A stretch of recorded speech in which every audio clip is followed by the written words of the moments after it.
Bonjour à tous et bonjour à toutes. Je suis donc Cédric Damestois, c'est moi qui vais animer ce webinaire consacré aux chandeliers japonais. Donc écoutez, on va commencer dans 2 minutes. Je vais vous laisser prendre connaissance des avertissements légaux en attendant et on commence dans 2 minutes.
Voilà, donc bienvenue à ceux qui nous ont rejoints. Vous avez pris connaissance des avertissements légaux, donc tous les exemples qu'on va prendre aujourd'hui, bien sûr, ne constituent pas des recommandations de vente ou d'achat. Ce webinaire est à titre éducatif. Il fait partie donc d'une série de webinaires consacrés au Summer Training Camp. Vous avez déjà vu normalement les 3 premiers, c'est le 4e. Lundi, vous aurez droit à un webinaire sur les Turbo 24. Et pour ceux qui n'ont pas pu assister aux 3 premiers, vous pourrez les avoir en replay après la fin de cette série, c'est-à-dire après le 29 juillet. Voilà. Donc aujourd'hui, notre webinaire est consacré aux chandeliers japonais et comment interpréter les configurations avec cette représentation des prix. Je vais me présenter rapidement avant de commencer. Donc je suis Cédric Damestois, je suis analyste chez DailyFX, donc vous pouvez voir mes analyses sur DailyFX France. Et vous pouvez aussi vous abonner à mon compte Twitter où je publie régulièrement des analyses durant la journée. Avant d'être analyste chez DailyFX, j'ai été trader pendant 17 ans dans différentes banques sur les marchés du Forex et sur le marché des taux à court terme.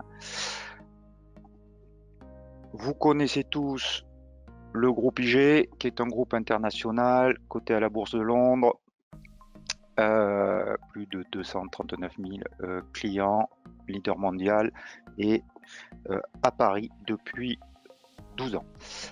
On va donc aujourd'hui consacrer... Alors, n'hésitez pas à poser vos questions sur le chat, enfin sur la partie questions.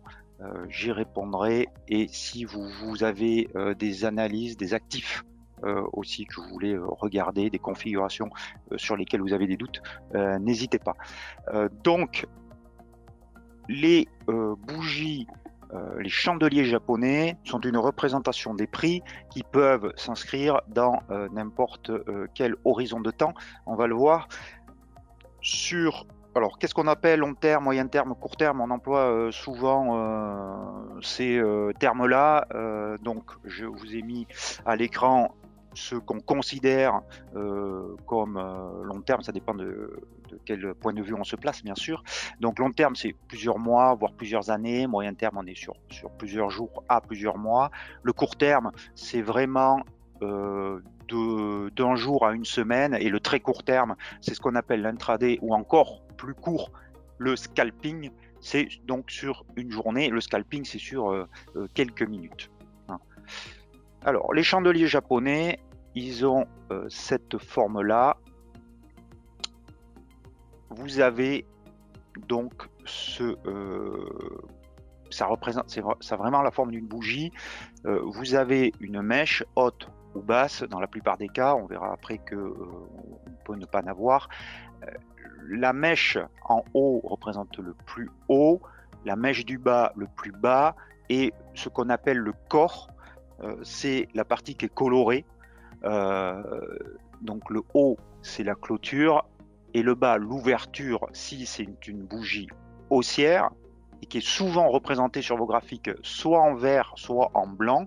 Alors maintenant, c'est plutôt vert, parce que on a la couleur, on est dans le 21e siècle, mais quand ça a été inventé, il n'y avait pas d'ordinateur encore, et ils traçaient les bougies à la main, et donc c'est pour ça que vous avez des bougies blanches et que vous pouvez encore trouver ces représentations avec cette couleur-là. Donc vert ou blanc, bougie haussière, la clôture est supérieure à l'ouverture, et inversement,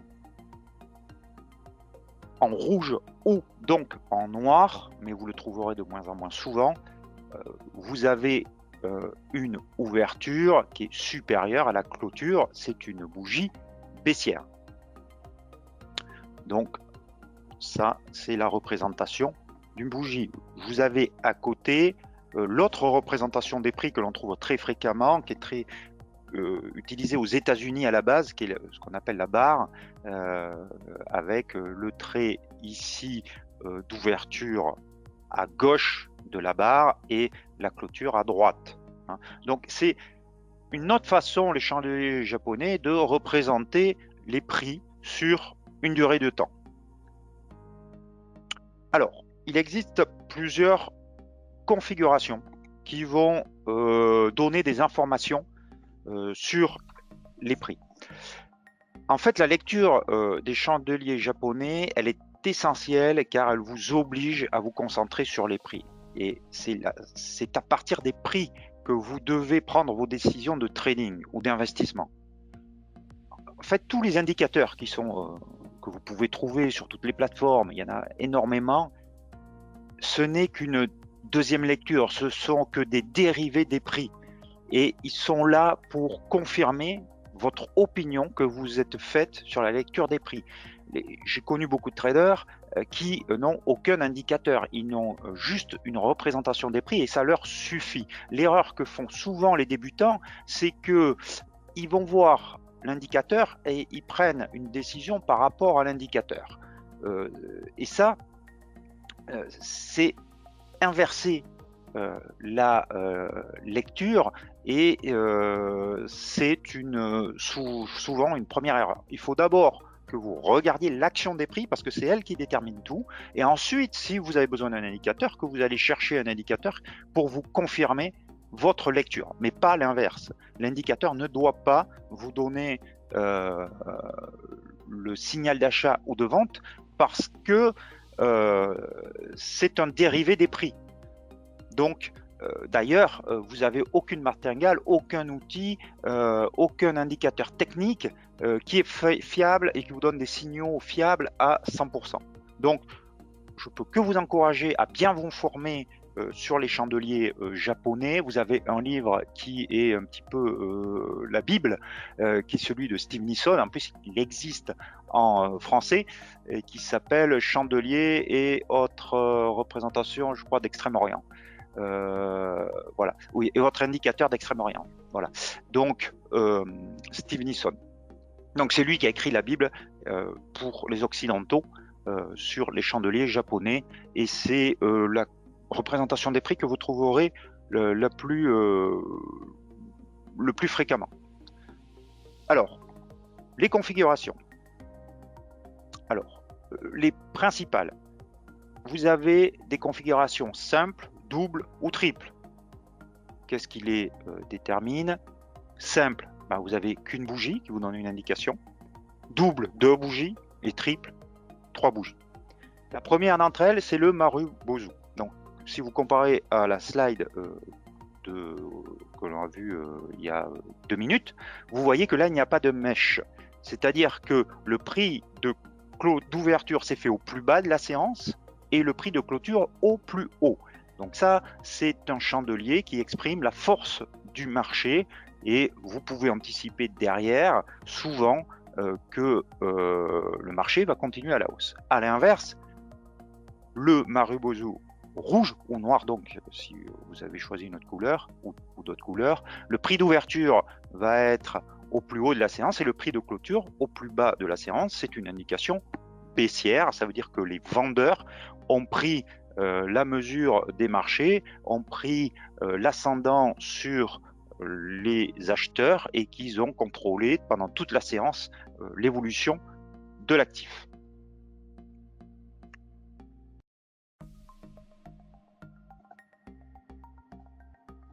Une autre configuration, les marteaux et les pendus. Donc le marteau se caractérise par une longue mèche basse et un petit corps vrai. Il faut que le corps soit plus petit que la mèche. Il se situe en bas de tendance. Ça, c'est très important. Il ne peut pas être au milieu d'une tendance, en bas d'une tendance, et il indique une possibilité de renversement à la hausse. Le corps peut être vert ou rouge. Le tout, c'est qu'il soit plus petit que la mèche basse. À l'inverse, le pendu, c'est la même bougie, sauf qu'elle est en haut d'une tendance et qu'elle montre l'épuisement de la tendance et qui va indiquer un renversement baissier. Vous avez ensuite une figure qui est très suivie par les traders, les opérateurs, c'est ce qu'on appelle les doji. Les doji, en fait, c'est une croix, donc qui peut avoir différentes formes. Celle de gauche que vous avez à l'écran est la plus parfaite. Et vous avez donc pas de corps. Pourquoi? Parce que l'ouverture et la clôture se sont faits au même prix. Et donc, vous avez une hésitation des opérateurs, en tout cas les acheteurs et les vendeurs se sont combattus et il n'y en a aucun qui a pris le dessus. Donc ça peut prendre différentes formes, hein. Vous avez là les 4 formes de doji. C'est une indication qui est forte, surtout si elle est en haut d'une tendance ou en bas d'une tendance. Ce qu'il faut vraiment mettre en avant, c'est que les bougies japonaises, elles auront d'autant plus de puissance si elles sont au contact de support ou de résistance. Si vous avez un doji qui est proche d'une ancienne résistance, là, sa force est multipliée. Vous avez une chance que vous ayez au moins une consolidation ou un renversement à la baisse. À l'inverse, si vous avez un doji en bas d'une tendance sur un support, ça veut dire que les vendeurs n'arrivent pas à casser la résistance, qu'il y a hésitation, et donc que vous avez une chance au moins de consolidation, voire de retournement haussier. Voilà pour les configurations simples, essentielles. Est-ce que vous avez des questions sur cette partie ?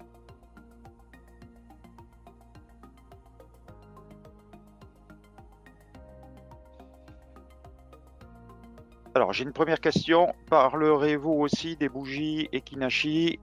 Non, mais je peux en dire 2 mots parce que c'est pas le sujet aujourd'hui du chandelier japonais. Le Ekinashi, en fait, c'est une autre représentation, mais c'est une variante des chandeliers japonais, hein. Donc, c'est complètement basé sur les chandeliers japonais. Ça lisse un peu le bruit. Ce qu'on appelle le bruit, c'est des bougies qui peuvent perturber la lecture, puisque c'est une moyenne des différentes bougies. Souvent, le Ekinashi est plus facile pour les débutants à lire, mais ça ne vous donne pas plus d'informations, moins même, puisque ça enlève certains. Mais pour certains, c'est plus facile à lire. Le doji, est-ce que c'est un retournement? Non, pas forcément. C'est une indication que la tendance s'épuise. Si elle est au contact de résistance ou d'un support, il y a d'autant plus de chances que ça indique qu'un retournement va suivre. Mais pas forcément. Si c'est au milieu d'une tendance, ça n'aura pas cette information et cette puissance-là du tout.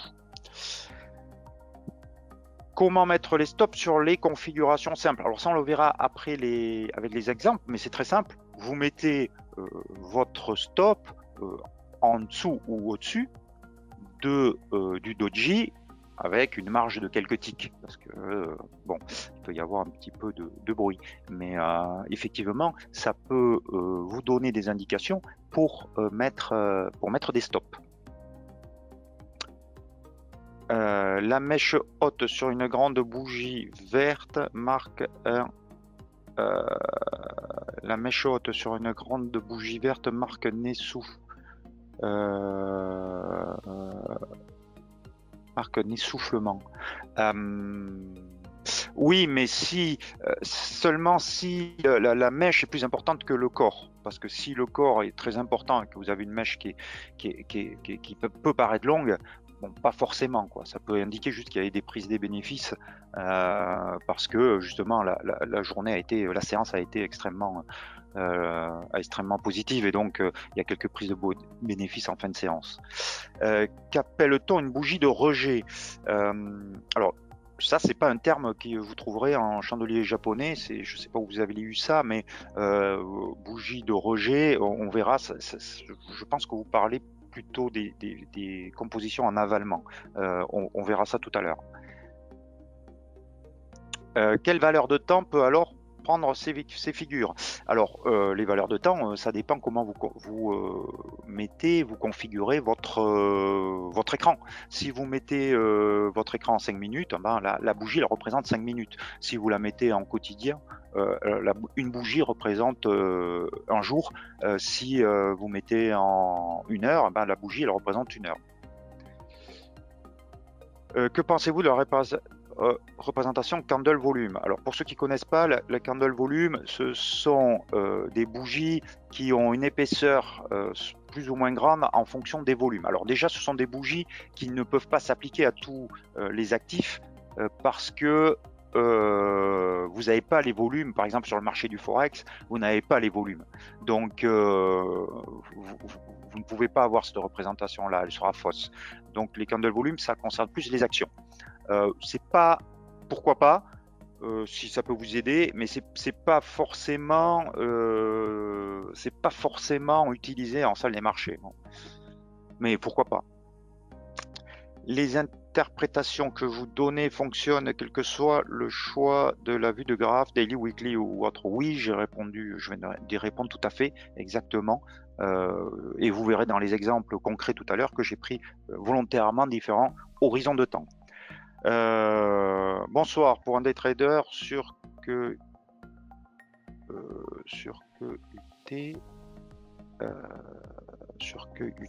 attendez là. Quelle valeur de temps, ouais, que pensez-vous? D'accord, l'interprétation que vous donnez fonctionne, oui. Un des traders sur des UT, les bougies sont-ils pertinentes? Sur quelles UT, je pense que vous avez voulu dire sont-elles pertinentes? Sur toutes, vous verrez tout à l'heure.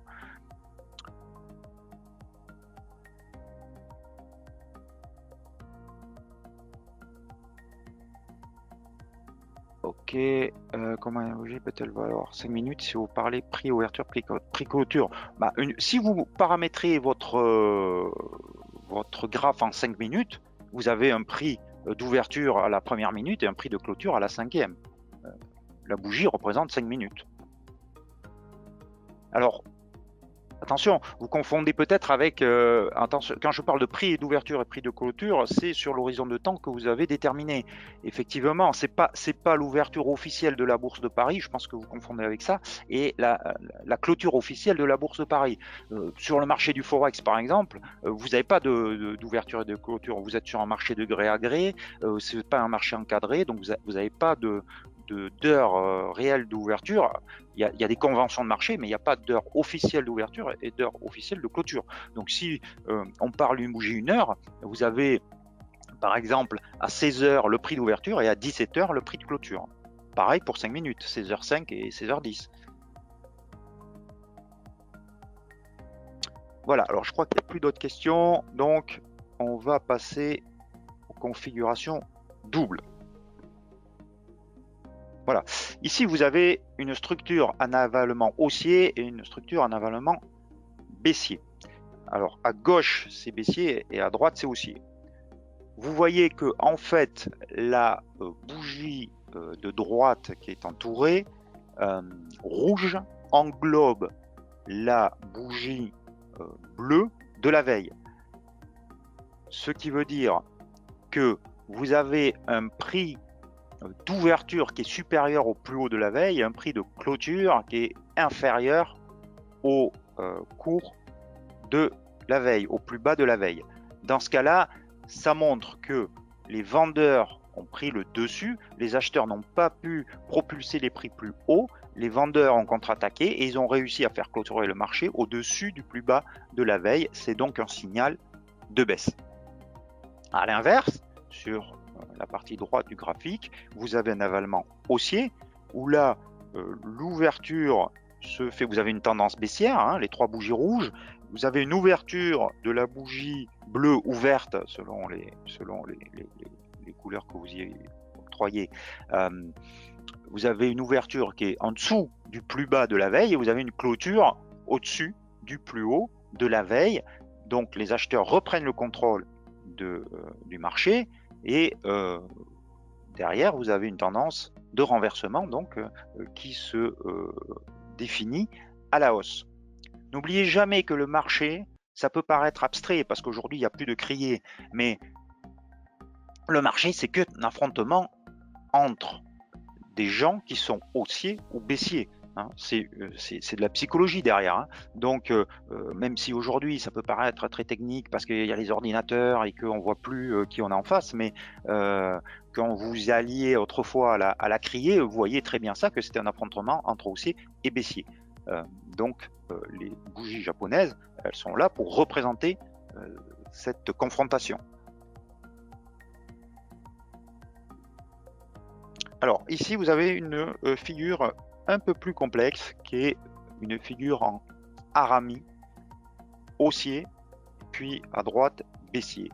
Alors c'est un petit peu l'inverse de tout à l'heure, ça peut paraître curieux, elle est pas facile à, elle n'est pas forcément facile à trader parce que la bougie de renversement est enfermée dans la bougie de la veille. Par exemple, ici, vous avez une bougie qui est baissière et derrière, vous avez un petit corvée qui est enfermé dans la bougie de la veille.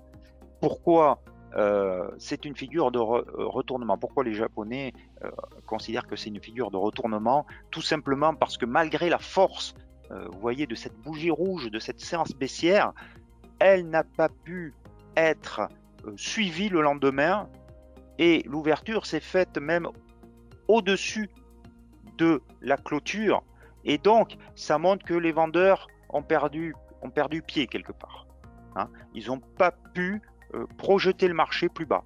À l'inverse, à droite, vous avez la même chose.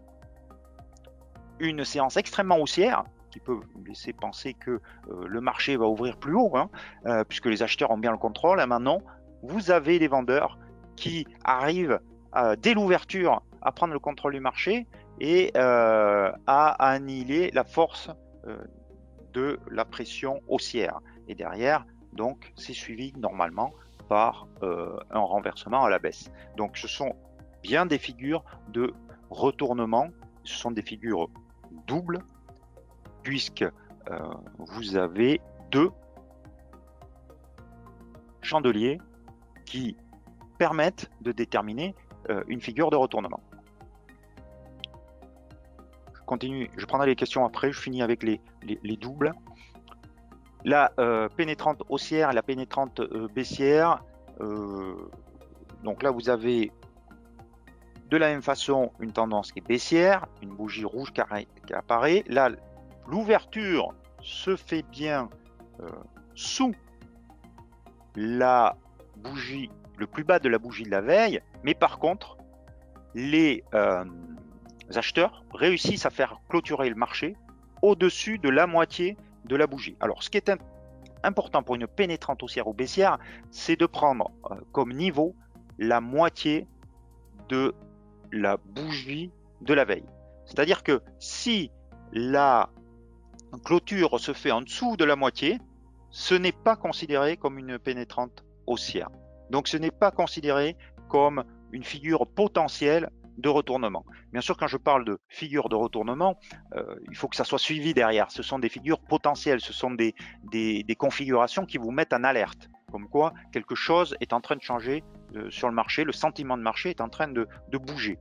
De la même façon, vous avez à droite une pénétrante baissière, à savoir que vous voyez bien que vous avez dans une tendance haussière, une ouverture au-dessus du plus haut, mais les vendeurs arrivent à faire clôturer le marché, l'actif, en dessous de la moitié de la bougie. Donc c'est bien la moitié de la bougie qui est importante dans ces configurations-là. Donc voilà pour les configurations doubles. Je vais prendre les questions.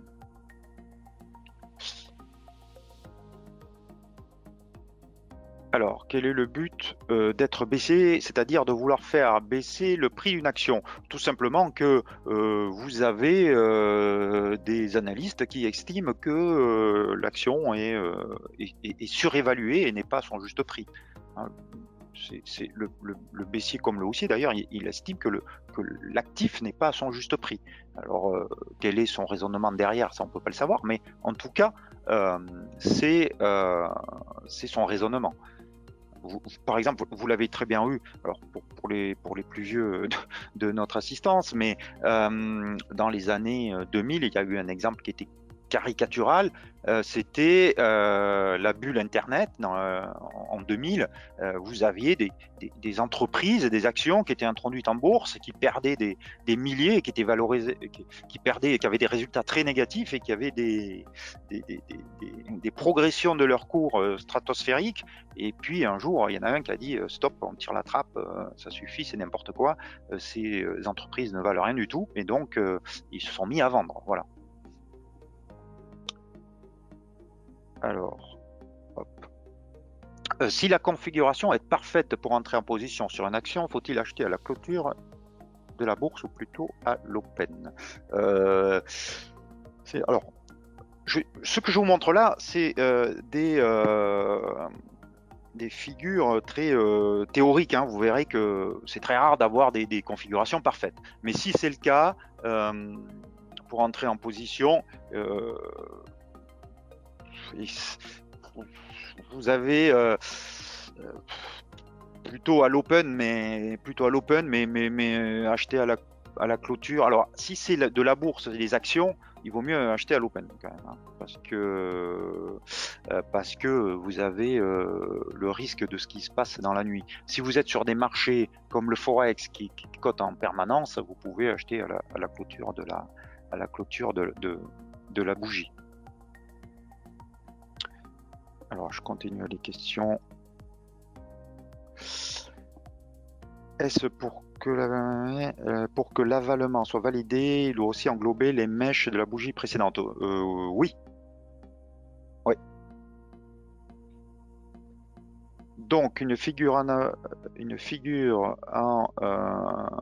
avalement haussier ou baissier, en surachat ou survente, c'est un bon signal. Tout à fait. Tout à fait. Une figure en avalement haussier, si l'indicateur vous montre que c'est une survente, sera d'autant plus de probabilité de retournement à la hausse. Quand vous dites moitié, c'est uniquement le corps de la bougie? Oui, c'est uniquement le corps de la bougie. Que présente une pénétrante haussière ou baissière? Un retournement de tendance. Si vous avez une pénétrante haussière alors que l'actif a baissé, vous avez une probabilité que vous allez rentrer dans la correction du mouvement précédent. Donc ce que ça présage, c'est une correction du mouvement précédent. Alors, on me demande un exemple sur le solution 30. Alors, je vais le noter. Je ne sais pas si on aura le temps. Solution 30. Je vais aller voir ça tout à l'heure. En cas de Marubozu haussier, peut-on entrer en position ou faut-il attendre une bougie de confirmation le lendemain? Alors ça dépend du risque. Après, vous avez le money management qui rentre en ligne de compte.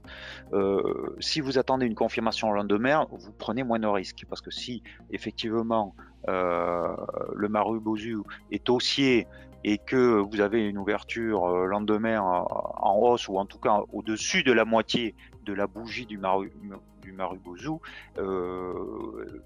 vous avez effectivement plus de chances que ça parte à la hausse.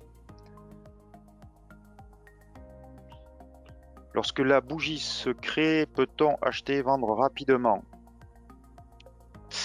Là, il faudra effectivement prendre à un moment donné, il faut prendre une décision. Alors, est-ce que vous attendez une confirmation ou pas derrière? Ça, c'est à vous de voir. Mais plus vous attendez de confirmation, et plus le mouvement a une chance d'être parti sans vous, d'avoir raté le train, quoi. Donc, c'est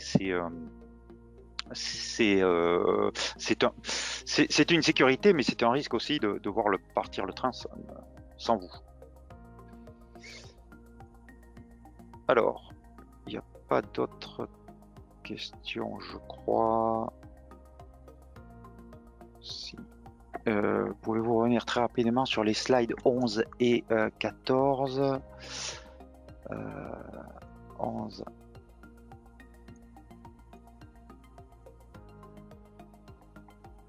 Je pense que vous parlez de celle-là.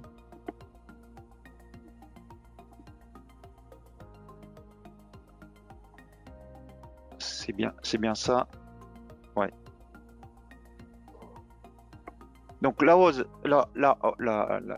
hein, donc c'est les configurations doubles. Donc avalement haussier baissier. Donc là, attention, c'est inversé. Ici à gauche, vous avez un avalement baissier, c'est-à-dire que l'ouverture et la clôture se font au-dessus du plus haut et du plus bas au-dessus et au-dessous du plus haut et du plus bas de la veille.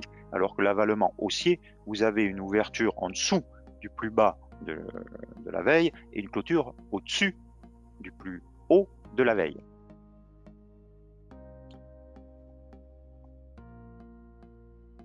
La 12, donc c'est le harami, très particulier parce que vous avez un corps qui est plus petit que la bougie de la veille. Donc ça peut paraître curieux, mais c'est une indication que un mouvement quand même est en train de se terminer, parce que les acheteurs, dans ce cas-là, à gauche, ont réussi à faire ouvrir l'actif au-dessus des plus bas et de la clôture de la veille. Et ensuite, hop, 13, la pénétrante. Donc là, ce que je vous ai dit, j'insiste, hein, c'est le milieu du corps de la bougie qui est importante. Donc, il faut que la clôture se fasse au-dessus ou au-dessous de la moitié de la bougie, parce que sinon, vous n'avez pas une pénétrante. Hein. Une pénétrante, elle est validée que sur la moitié. Donc, alors, je crois que j'ai une autre question. Hop, je vais reprendre.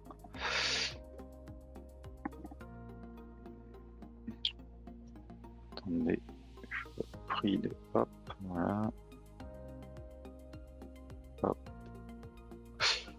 Est-ce qu'on peut avoir le PDF du cours? Alors non, par contre, vous allez avoir le replay une fois toutes les sessions qui composent ce Summer Camp réalisé, c'est-à-dire à partir du 29 juillet, vous aurez tous les replays à votre disposition, sans problème. Voilà, donc je crois qu'il n'y a plus d'autres questions. Donc, on va passer aux configurations triples, c'est-à-dire qui correspondent à 3 bougies. Donc, vous avez l'étoile du soir et l'étoile du matin, que vous allez souvent entendre parler, parce que déjà le terme est joli, mais en plus, c'est vrai que c'est souvent repris dans la littérature et dans les analyses. Vous avez même une BD qui a repris comme titre l'argot de l'Argo Winch, voilà, qui a repris le titre, je ne sais plus si c'est Étoile du soir ou Étoile du matin, mais qui a repris ce nom de configuration. Donc, l'étoile du soir, elle se compose de 3 bougies. La première est haussière. La deuxième ressemble à un doji, c'est-à-dire qu'il y a un petit corps et une mèche haute et ou basse plus importante que le corps. Et la troisième bougie est baissière. Ça, c'est une étoile du soir. Étoile du soir, donc, qui est une indication de retournement baissier. Je reprends. Une bougie verte haussière, une petite bougie d'hésitation et une bougie baissière. Là, vous avez une indication d'une étoile du soir qui est un retournement baissier. C'est une configuration qui est assez suivie, qui est assez puissante. Voilà. À gauche, vous avez une étoile du soir parfaite. À droite, vous avez une étoile du matin avec une bougie rouge, un petit corps vrai. Alors, les corps ici peuvent être soit noir, soit rouge, soit vert. Hein, c'est pas un problème. La deuxième bougie, le corps, il doit être plus petit, ça c'est essentiel. Par contre, il peut être rouge ou vert. Et qui est suivi donc ici une bougie baissière, une bougie d'hésitation et une bougie haussière qui constitue donc une étoile du matin. Ici, vous voyez qu'elle est un peu moins parfaite. Pourquoi? Parce que la bougie du milieu est un peu plus proche des 2 bougies. Là, il aurait fallu, pour qu'elle soit vraiment parfaite, il aurait fallu qu'elle soit un peu plus basse. Mais ça reste tout de même une étoile du matin, sans problème. Alors on me redemande si la taille des mèches est essentielle. Oui. Oui. On poursuit.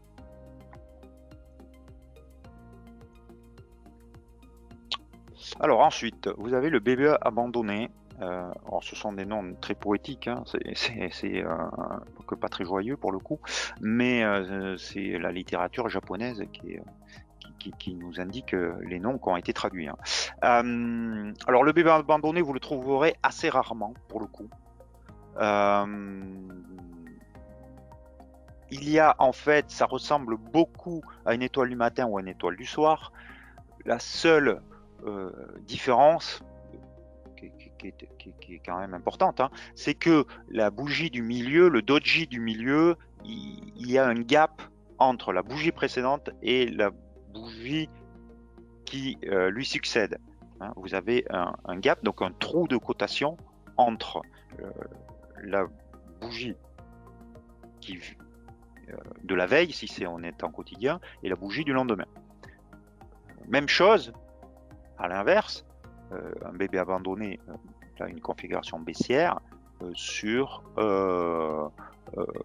une baisse, hein, pour un retournement baissier.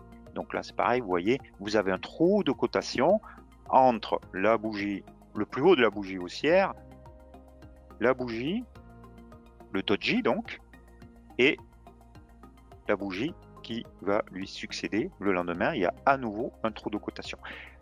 Ce sont des configurations qui sont franchement plutôt rares. Voilà. Mais en tout cas, il faut apprendre à les quand même, quand ça arrive, à les reconnaître, parce que effectivement elles sont quand même assez puissantes. Voilà. Alors, hop. Ensuite, configuration triple, vous avez les 3 soldats blancs et les 3 corbeaux noirs. Donc les 3 soldats blancs, alors encore une fois, hein,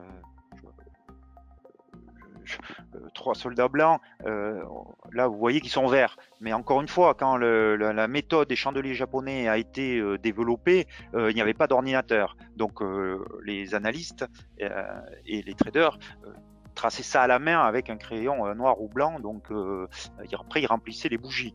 Donc c'est pour ça qu'on a gardé le nom des 3 soldats blancs, qui sont en fait 3 soldats verts et 3 corbeaux noirs, qui sont en fait des corbeaux rouges. Alors bon, un corbeau rouge, ça ne va pas beaucoup exister, mais c'est pour ça qu'on a gardé les noms aussi. Autrement, ça ferait bizarre. Mais 3 soldats blancs, donc il s'agit de 3 bougies consécutives à la hausse, qui indiquent la force d'un mouvement haussier, et les 3 corbeaux noirs, ces 3 bougies consécutives à la baisse. Voilà, donc vous avez à chaque fois un plus haut que le précédent et un plus haut que le précédent chez les soldats blancs, et chez les corbeaux noirs vous avez un plus bas que le précédent à chaque fois sur chaque bougie, et un plus bas que les précédents aussi. Alors là, la tâche des machines a été essentielle, j'ai répondu oui.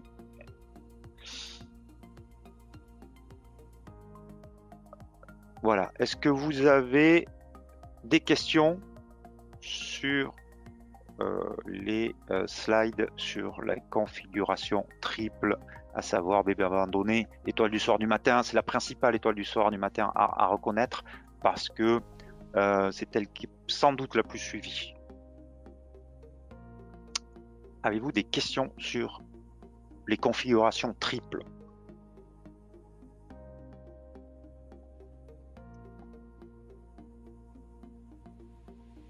Alors, oui, très bonne question. Toutes ces configurations doivent être proches d'un support ou résistance.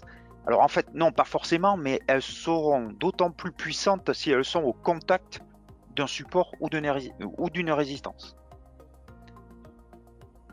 Plus vous aurez un doji au contact d'une résistance, dans une tendance haussière qui rejoint une résistance, et plus vous avez de chances que le retournement se produise. Donc là, vous avez 2 indications en fait. Vous avez l'indication que vous avez une résistance qui risque d'être difficile à franchir, et le marché, les prix en fait, la bougie vient vous confirmer que le marché a du mal à franchir, qu'il y a une hésitation des opérateurs, des investisseurs pour franchir cette résistance.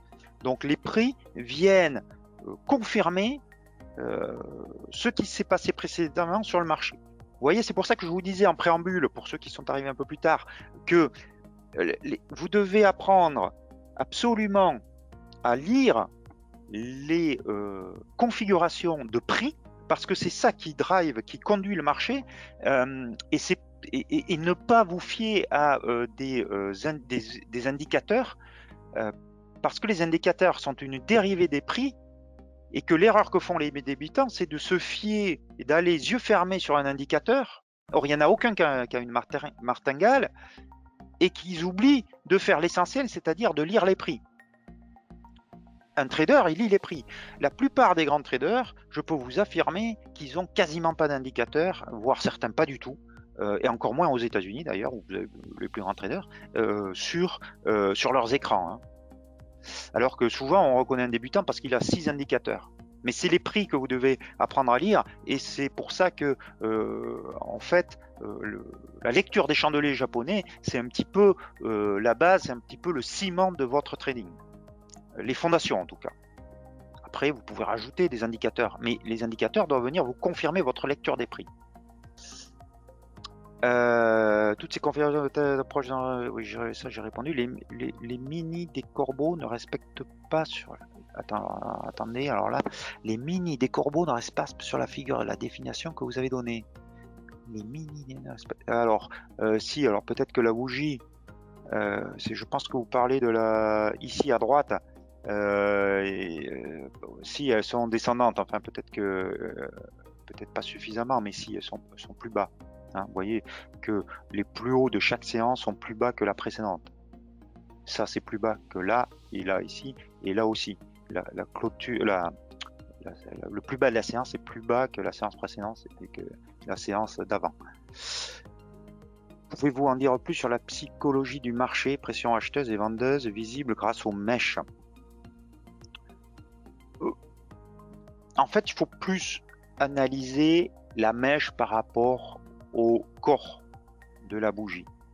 Si vous avez une mèche très importante, ça veut dire sur un chandelier haussier, par rapport au corps, ça veut dire que les acheteurs, à un moment donné, soit ils ont pris leur bénéfice, donc ils estiment que l'actif est correctement pricé, soit vous avez des vendeurs qui ont repris le contrôle du marché. La mèche, elle vous indique quand même qu'on arrive sur des niveaux où ça va être difficile d'aller plus haut, si c'est une mèche haute, ou plus bas, si c'est une mèche basse. On le verra tout à l'heure avec les exemples, ça sera plus parlant, je pense. Est-ce que les configurations de chandeliers sont plus fortes que les indicateurs? Pour moi, oui. L'indicateur, c'est une dérivée du prix. Tous les indicateurs se basent sur sont un calcul. Alors, vous en avez beaucoup, hein, sont un calcul à partir des prix. Donc, la base, la matière première, c'est bien les prix. Et le chandelier est la représentation des prix, ni plus ni moins. L'indicateur, il doit venir vous conforter ou vous comment dire, oui, vous conforter ou vous empêcher de faire des erreurs. Ou déterminer peut-être des stop loss, des taking profit, mais c'est pas lui qui doit. Je veux dire, si vous revoyez un croisement de MACD, ça ne doit pas être suffisant pour que vous preniez une décision, voilà, pour parler clairement. Par contre, si vous voyez par exemple une étoile du soir avec un croisement à la baisse du MACD, là oui, mais c'est l'étoile du soir qui vous a fait lire le marché, l'actif, et qui vous a fait dire on a là un épuisement de marché et un retournement de marché, donc je vais me positionner à la baisse. Je vais chercher confirmation ailleurs. Je vais chercher confirmation où? Sur le MACD. Le MACD me donne la même information. Dans ce cas-là, oui, ok, pas de problème. Mais vous avez d'abord lu les prix et ensuite vous avez lu l'indicateur. Mais si vous voyez juste un croisement de MACD à la baisse, alors là c'est sûr que je peux vous affirmer que vous allez au-devant de grosses pertes, hein. En plus, pour une autre raison, c'est que l'indicateur il vous donne pas vraiment de stop loss. Donc où est-ce que vous placez votre stop loss? Alors que l'étoile du soir, le stop loss il est facile à mettre, hein. Je reviens en arrière, excusez-moi, puisque j'ai pris cet exemple là ici. Voilà, l'étoile du soir, le stop loss il se met où? Bah tout simplement au-dessus de la figure, donc au-dessus du plus haut de la bougie du milieu. Là vous avez votre vente, vous avez votre stop loss. Si vous avez un MACD qui se croise à la baisse, bah, encore mieux, puisque ça vous confirme, donc ça vous réconforte. Et vous avez donc en money management, vous savez exactement le risque que vous prenez. Mais si vous avez un MACD qui se croise à la baisse sans une lecture des prix, vous le mettez où votre stop loss? C'est plus compliqué, hein, ou alors vous allez le mettre de façon très arbitraire. Est-ce que la figure est suffisante ou est-ce que l'on attend la fin de la bougie suivante pour confirmer la hausse ou la baisse? Normalement, la figure est suffisante. Encore une fois, il faut que cette figure soit à proximité d'une résistance ou d'un support, hein. Mais si vous voulez plus de sécurité, vous attendez d'avoir confirmation. Ça, c'est un petit peu c'est là où rentre en compte la psychologie de l'investisseur, la psychologie du trader, à savoir quel est votre degré d'acceptation du risque. Et ça, c'est très très personnel. C'est ce qu'on appelle la psychologie du trader. Et ça, il faut le travailler, ça, pour le coup. En effet, voilà, je lis pas la question. Je trouve que d'une manière générale, je pense que les chandeliers sont moins pertinents en range. Oui, tout à fait. Les chandeliers, ils sont tout aussi pertinents, sauf que en range, ben, vous allez avoir aucune des configurations que je vous présente. Les configurations que je vous présente, elles n'arrivent pas tous les 4 matins, hein. Elles arrivent de temps en temps. C'est même pour ça qu'elles nous donnent une indication, parce que si vous en aviez en permanence, ça donnerait aucune indication. Il y a quand même pas mal de journées sans configuration, tout à fait. On fait rien dans ce cas. Non, c'est pas qu'on fait rien. Par exemple, imaginez que vous ayez une étoile du matin, que vous êtes positionné à l'achat ici. Bah, si la tendance, que vous n'avez pas d'autres configurations qui vous donnent une indication contraire, vous restez en pause. Vous restez acheteur. N'oubliez pas cette base du trading, hein, laissez courir les gains et couper les pertes, hein. Donc, si vous n'avez pas de configuration qui vous indique le contraire et que vous êtes dans le sens du marché, vous laissez votre gain courir.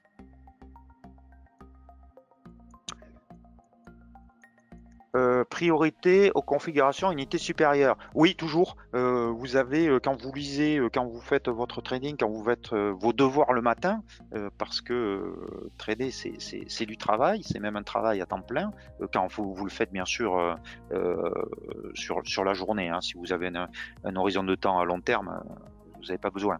Mais oui, vous commencez par la lecture de l'unité supérieure et ensuite vous allez sur l'unité de temps inférieure. Si vous êtes... Alors moi je recommande toujours, ce que je fais dans mon trading, hein, ce que je faisais dans mon trading, je commence toujours par le quotidien, parce que c'est, même si je traite sur du 5 minutes, je regarde le quotidien, parce que c'est l'unité de temps qui est la plus regardée. Voilà. Mais normalement, si vous traitez sur du 1 heure, il faut regarder le quotidien. Si vous tradez sur de court terme, sur 5 minutes ou du 15 minutes, il faut regarder l'unité de temps supérieure, qui dans ce cas-là sera le 1 heure. Tous les indicateurs ont un défaut commun, ils sont retardés et ils confirment l'action des prix, sinon on a une divergence. Voilà, tout à fait, exactement, c'est tout à fait vrai, c'est exactement ce que je vous disais, hein. Les indicateurs sont des dérivés des prix et donc forcément ils sont retardés. Que pensez-vous des... Alors, j'en ai parlé tout à l'heure, elle est utilisée par les professionnels, non pas trop, elle est utilisée surtout par les débutants, parce que c'est vrai qu'elle lisse ce qu'on appelle le bruit, justement les phases où il ne se passe pas grand-chose, et donc elles sont un peu plus faciles, mais c'est une dérivée du chandelier japonais, hein, donc c'est très très proche. Mais pourquoi pas, pourquoi pas. Peut-on prévoir un Marubozu? Absolument pas. Non, on ne peut pas prévoir de Marubozu. C'est pas possible. Est-ce que les soldats ou les corbeaux, enfin sauf si vous êtes Madame Irma, mais c'est pas mon cas, est-ce que pour les soldats ou les corbeaux, les bougies ne doivent pas se chevaucher hors mèche? Alors, la configuration que je vais remettre à l'écran, non, elles doivent pas, mais soldats blancs et les corbeaux noirs, c'est pas évident à trouver, parce que c'est rare de ça. Encore une fois, à l'écran, vous avez des configurations qui sont parfaites et c'est assez rare de les trouver sur le marché, hein. Il faut que il faut que les corps aient à peu près la même dimension, et ça sur le marché vous le trouverez rarement.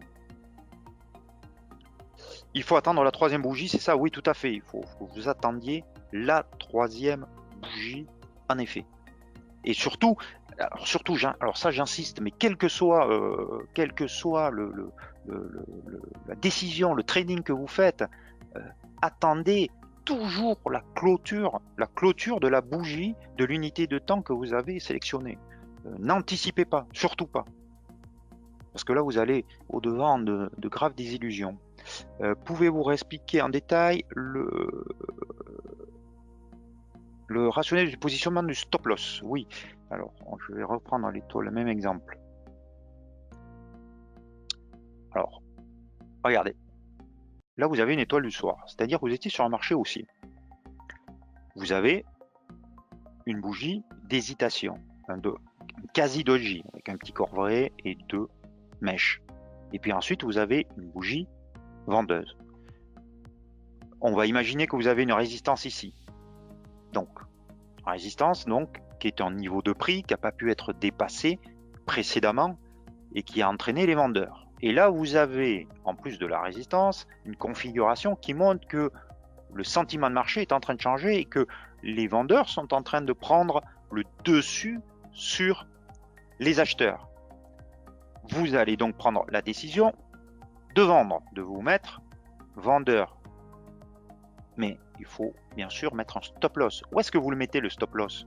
Ben, vous allez le mettre au-dessus du plus haut de la configuration, parce que si on revient au-dessus, alors là, ça voudra dire que les vendeurs ont perdu la bataille et qu'ils n'ont plus le contrôle du marché, que les acheteurs ont avalé en quelque sorte cette configuration, et cette configuration, elle n'est plus valable parce que les configurations, encore une fois j'insiste, elles doivent être sur des bas ou des hauts de marché. Elles ne peuvent pas être en milieu.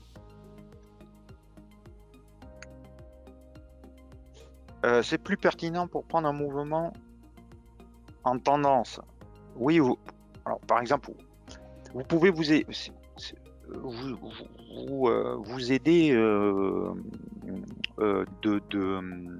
de moyenne mobile, par exemple, ou d'autres indicateurs pour voir si vous êtes en tendance ou pas. Mais oui, tout à fait.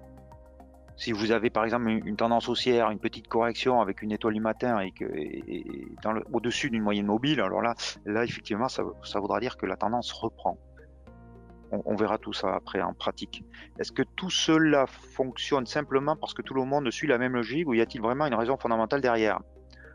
Alors ça dépend. Alors tout le monde n'utilise pas les chandeliers japonais. Les chandeliers japonais sont très populaires en Europe, au Japon bien sûr, et aux États-Unis, il y a quand même, c'est quand même assez réparti.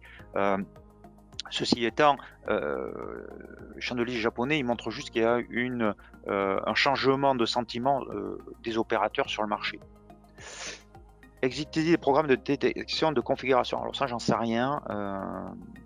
Voilà, enfin, je ne sais pas. Franchement, je ne sais pas.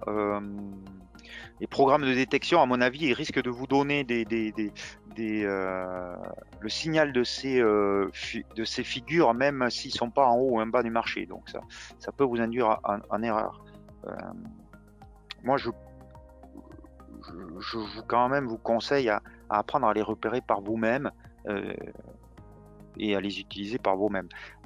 Ce que je dis, hein, attention aux publicités que vous pouvez trouver sur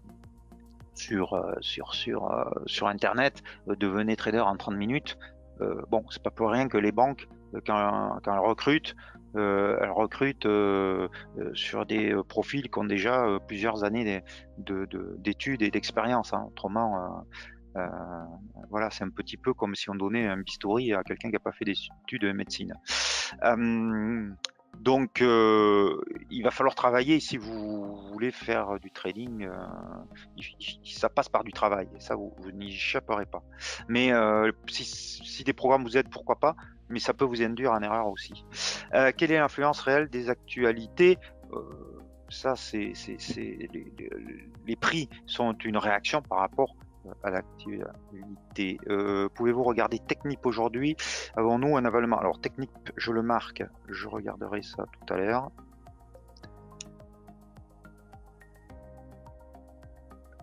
Vous ne tradez plus par choix ou manque de temps ou par rentable? Alors quand j'étais trader professionnel, c'est-à-dire que je tradais en banque. Hein. Je ne tradais pas pour mon compte personnel. Ça m'arrive de trader encore. Mais c'est usant le trading. Hein. C'est pas, je veux dire, voilà, il faut être constamment derrière l'ordinateur. Et puis j'ai fait ça 17 ans, donc c'est bien de passer à autre chose aussi, parce que ça peut vite être une drogue aussi. Existe-t-il un livre sur les probabilités de réussite? Oui, le Bukowski, je crois. Alors le baron, je le connais pas. Les meilleurs livres de trading sont en anglais, malheureusement. Alors certains ont été traduits, comme le Steve Nissen sur les chandeliers japonais, mais les meilleurs sont souvent en anglais. Le Bukowski, il donne effectivement des probabilités de réussite. Je connais pas l'autre, désolé. Combien de figures doit-on obligatoirement connaître? Bon, déjà, si vous...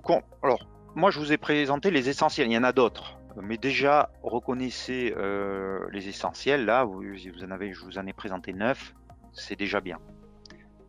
Pour éviter une mauvaise interprétation, peut-on utiliser une représentation graphique Renko? Alors, attention, on n'est plus du tout sur le même... sur la même représentation des prix. Le graphique Renko, il ne tient pas compte du temps. Donc, le chandelier Renko, il se forme que lorsque vous avez dépassé une certaine hauteur de prix. Bon, on ne va pas rentrer aujourd'hui dans le Renko, mais attention, c'est pas la même interprétation. Et souvent, le graphique Renko, quand vous le voyez, vous dites oh là là, c'est formidable, ça gagne de l'argent, mais quand vous le pratiquez en temps réel, c'est pas. Alors, je peux pas rentrer dans les détails aujourd'hui parce que c'est pas le sujet, mais c'est pas aussi c'est pas forcément pertinent. Ça peut détériorer votre risk-reward assez vite. Quels indicateurs utilisés par les pros dans les salles de marché? On me dit que ça ne dépasse pas les MM. Tout à fait, ce que je vous disais. Les pros dans les salles des marchés, ils ont quasiment rien. Alors, si vous allez aux États-Unis, alors eux, c'est les champions. Je pense que ils ont lisez les magiciens de marché si vous avez le temps, hein, c'est en français. Donc ce sont des interviews des grands traders. Vous avez une petite interview de Martin Schwartz. Alors Martin Schwartz, il a écrit un bouquin, mais qui est qu'en anglais pour le coup. Et lui, il utilise qu'une moyenne mobile exponentielle à 10 périodes. Voilà. Et il a fait fortune. Donc les pros, ils lisent les prix support résistance, la base support résistance, ça vous les aurez, mais ils vont avoir 2-3 résistances et une moyenne mobile, voilà. Mais ça veut pas dire que vous devez faire pareil, ça veut pas dire qu'il faut pas utiliser des indicateurs, mais c'est vrai que souvent les pros, ils ont quasiment rien sur leur écran, ou très peu, voilà. À la fin de votre exposé ou pendant la réponse aux questions, pourriez-vous revenir travailler pour copie d'écran sur les 3 configurations simples? On les verra après tout à l'heure en pratique. Vous n'avez jamais juste pour vous? Non, parce que quand vous êtes en banque, 1, vous n'avez pas le droit, et puis 2, vous n'avez pas le temps de trader pour vous. Voilà. Concernant les mèches basses, comme on peut voir, Esquerre, ouais, comment peut-on interpréter autrement? Alors, Esquerre, alors je note aussi, je ne sais pas si on aura le temps de tout voir parce que j'ai prévu des exemples aussi. Voilà. Ligne Ishimoku et chandelier japonais. C'est pareil, Ishimoku, c'est un indicateur. Donc, il faut que vous lisiez d'abord les chandeliers et ensuite vous allez voir si Ishimoku vous donne la confirmation. Mais Ishimoku, encore une fois, moi en salle des marchés, alors moi je m'y suis intéressé, mais parce que je suis devenu analyste, mais en salle de marché, j'ai vu des analystes de banques l'utiliser. Donc la meilleure, si vous devez prendre qu'un livre, c'est Nicole Elliott sur Ishimoku. Nicole Elliott est une analyste anglo-saxonne c'est la première à avoir en Occident écrit un livre sur Ishimoku et qui travaillait dans une banque japonaise, et donc elle a appris Ishimoku avec des Japonais. À l'époque, Mizuho, c'était une des plus grandes banques mondiales. Voilà. Donc, mais Ishimoku, c'est une somme de moyenne mobile, hein, si vous regardez bien. Voilà. Mais alors aux États-Unis, Ishimoku, ils connaissent pas. Hein. Ça. Qu'est-ce qui vous a fait quitter le trading? L'usure et la crise des subprimes. Bonsoir, quels sont les éléments à surveiller en préouverture pour tenter de deviner la tendance à venir en préouverture? Quels sont les éléments à surveiller en préouverture pour tenter à venir en préouverture? Les configurations de prix et les supports et résistances. Vous devez absolument trader les supports et résistances. Les supports horizontaux ont plus de force et les résistances horizontales ont plus de force que les obliques, mais les obliques aussi. Vous pouvez mettre aussi aussi, vous pouvez mettre une moyenne mobile aussi, pourquoi pas, ou un autre indicateur. Hein. Moi, je suis pas contre. Je suis pas contre. Naïvement, combien de bougies doit-on avoir à l'écran? Ça dépend, vous pouvez agrandir ou rapetissir le graphique. Il faut juste que vous ayez quand même un support et une résistance, on le verra tout à l'heure. Et Karen Pelwal sur Ishimoku. Moi je la connais à Karen, donc il y a beaucoup de Français qui se sont appropriés Ishimoku. Alors on n'est pas ici pour on fait une parenthèse sur Ishimoku rapide. Il y a beaucoup de Français qui se sont appropriés Ishimoku. Moi, j'ai connu Ishimoku quand il n'y avait pas encore de livres en français dessus. Ce sont les Anglais, je suis désolé de le dire, mais c'est Nicole Elliott qui a fait ce premier bouquin en anglais, et toute la littérature derrière qui a suivi, ça a été... il y en a un autre aussi qui est très bien, qui est de David Lindon, qui s'appelle Cloud Charts. Donc ce sont les deux précurseurs, mais Nicole Elliott d'abord. Mais le Cloud Charts de Lindon est très bien aussi. Après, les Français, ils adorent Ishimoku parce que ça permet d'intellectualiser beaucoup de choses. Mais les Américains, ça, ils s'en foutent. Hein. Excusez-moi, je ne devrais pas dire ça comme ça, mais les Américains, ils sont là pour gagner de l'argent, donc ils n'ont pas besoin d'intellectualiser. Hein. Donc c'est pour ça qu'ils ont très peu d'indicateurs. Voilà, ils lisent les prix et ils prennent des décisions sur les prix. Étoile du soir, sûrement celui-là annonce gros plouf. Bah oui, il y a plus de chances. Après, j'ai rien contre. Je reviens sur Ishimoku, sur Karen Pelwal, hein, son bouquin. Voilà, si vous le trouvez bien. Si vous êtes à l'aise avec Ishimoku, allez-y. Alors, je vais pas parler de tous les. Alors, on me demande des noms sur Ishimoku. Non, je vais pas parler de ça parce que écoutez, chacun fait sa sauce. Je sais pas en plus en détail ce qu'ils font. Je sais que beaucoup, alors je sais pas si la personne dont vous parlez fait, mais se sont appropriés Ishimoku comme s'ils en étaient presque les inventeurs. Ishimoku, c'est quand même un analyste japonais. Donc ce que vous lisez, ce sont des traductions de traductions sur Ishimoku. Et d'ailleurs, les Français, vous avez 3 ou 4 là qui sont les pionniers, il n'y en a aucun qui l'utilise de la même façon, c'est quand même formidable. Donc c'est bien, ce qui prouve bien que c'est un indicateur qui peut vous faire gagner de l'argent, mais que vous faites une interprétation, et donc une interprétation d'une dérivée de prix. Donc voilà, après Ishimoku, c'est très bien aussi, c'est une analyse de tendance, mais c'est une analyse, hein. C'est pas un système de trading Ishimoku à la base. Vous pouvez le transformer, mais voilà. Donc, on va prendre des exemples. Hop, des exemples de concrets pour le coup. Je crois que j'ai répondu à toutes les questions. Avec différents. Et ensuite, j'irai voir peut-être les actions que vous m'avez dites. Alors ici, vous êtes sur l'euro contre franc suisse sur un horizon de temps quotidien. Vous avez ici une tendance qui est baissière. On est bien d'accord. Comment on détermine une tendance baissière? Vous avez des sommets qui sont de plus en plus bas. Alors, on va faire ça comme ça.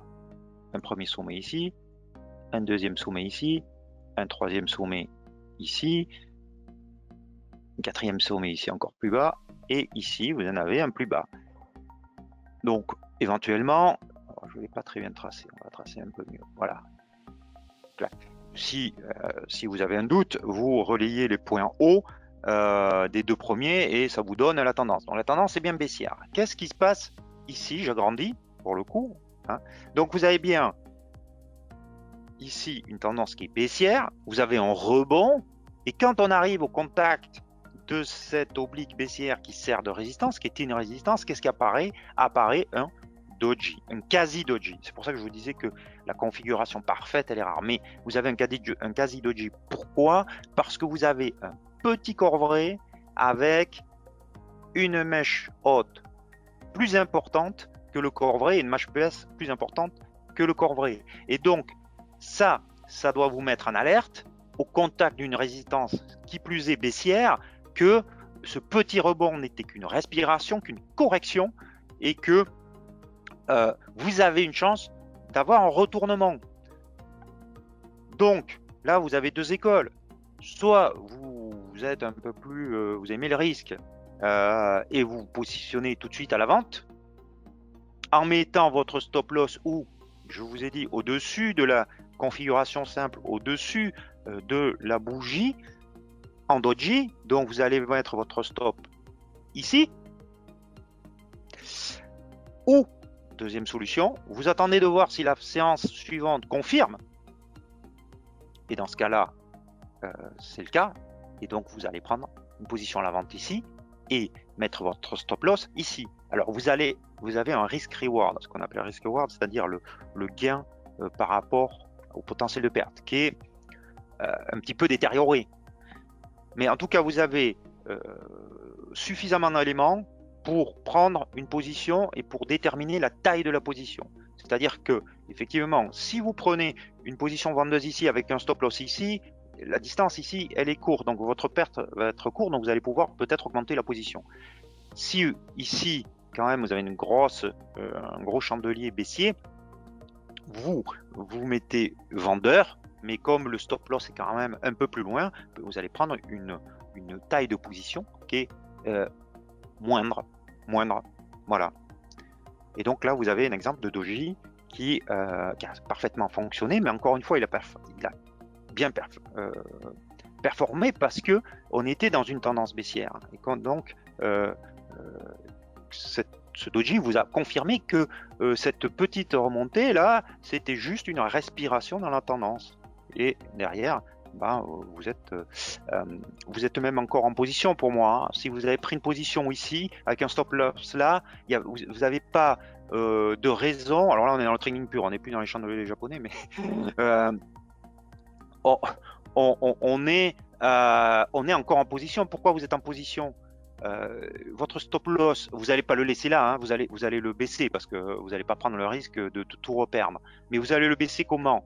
Vous avez deux solutions. Soit vous le baissez en mettant votre stop loss, je vais déplacer la ligne, au-dessus de chaque prochain sommet. Donc vous avez ici un sommet ici, ou ici. Voilà, donc pour moi maintenant le stop loss, vous l'avez baissé au minimum à 1,08. Alors sur les marchés on dit 70. C'est pas parce que je suis belge, avec l'accent que j'ai, ça passerait pas. Je ferai pas illusion, mais on dit 70 sur les marchés. Donc 1,08 70. Donc vous le mettrez à 1,08 72 par exemple. Ou alors vous avez une moyenne mobile. Alors là c'est une moyenne mobile à 13 périodes, mais vous pouvez prendre celle exponentielle. Vous pouvez prendre par exemple celle de Martin Schwartz à 10 périodes. Et dès que une bougie va clôturer au-dessus de cette moyenne mobile, vous prenez vos gains. Donc comme ça, vous n'avez pas rendu, vous avez rendu très peu de vos gains. Voilà. Donc là, vous avez un très bel exemple. On me dit, on voit aussi qu'à chaque approche de l'oblique, on a des mèches hautes. Oui, tout à fait. Donc ça, ce sont des indications. Vous voyez que là, vous avez des vendeurs qui sont présents. Ici aussi. Ici aussi encore, à chaque fois qu'on se rapproche de l'oblique, on a des mèches hautes. Donc les acheteurs n'arrivent pas à faire clôturer le marché suffisamment haut pour empêcher ces mèches. Y a-t-il une configuration pour le rebond? Non, là pour l'instant on n'a rien, hein. On n'a aucune configuration de rebond pour l'instant. Rien du tout. On va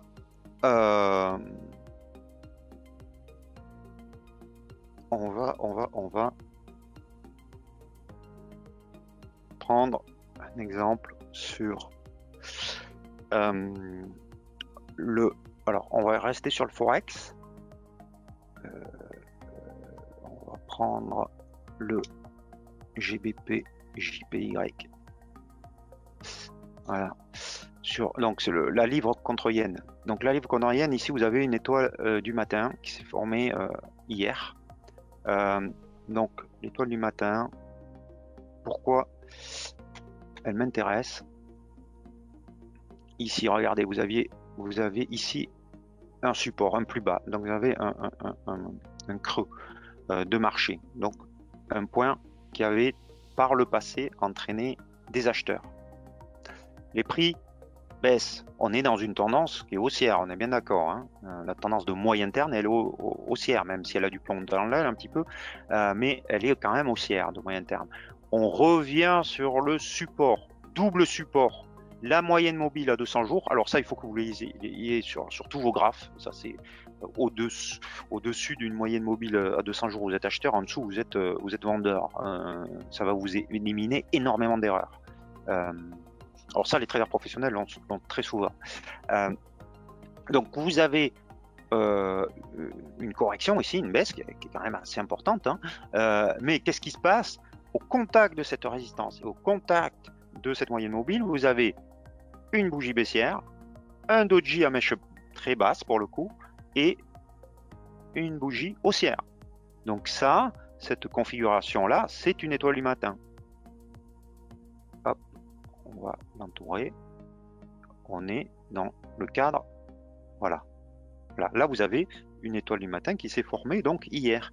Donc ici, vous avez une probabilité de rebond qui est assez forte. Et qui s'est confirmée aujourd'hui. Légèrement, mais qui s'est confirmée aujourd'hui. Donc, à voir ce qui s'est passé. Mais c'est sûr que si vous êtes entré en position ici, qui pour le coup se tient complètement la route, votre stop loss il est là. Et alors là pour le coup, vous avez plusieurs indications, surtout pas plus bas. Parce que si on revient ici et qu'on casse, alors là, ça risque d'aller beaucoup plus bas.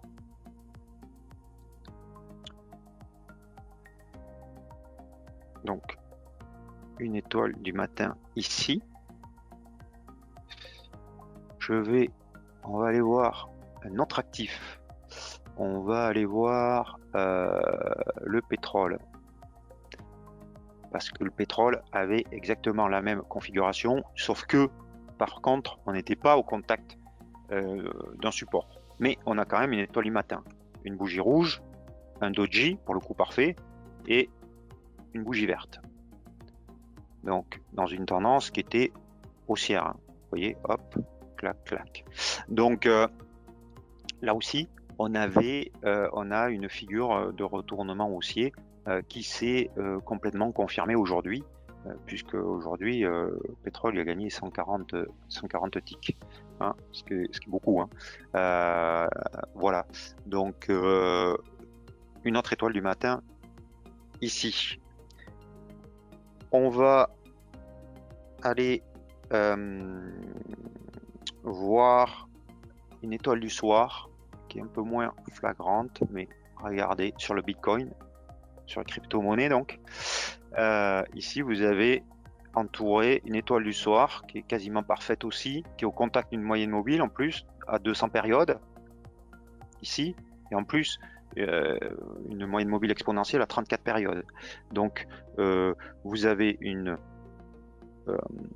chandelier haussier, un doji et un chandelier baissier.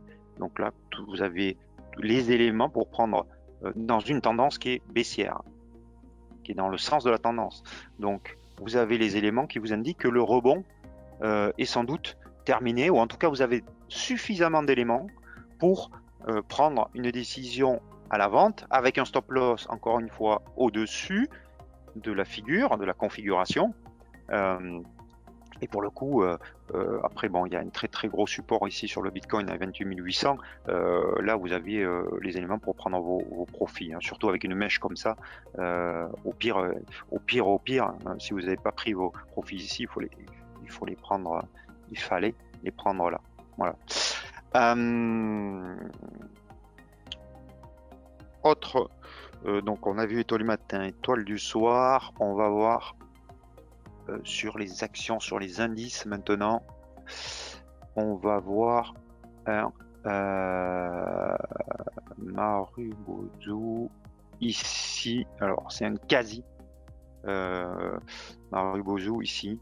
Vous voyez que là, parce qu'il y a une toute petite, mais vraiment toute petite mèche basse et mèche haute, mais vraiment toute petite.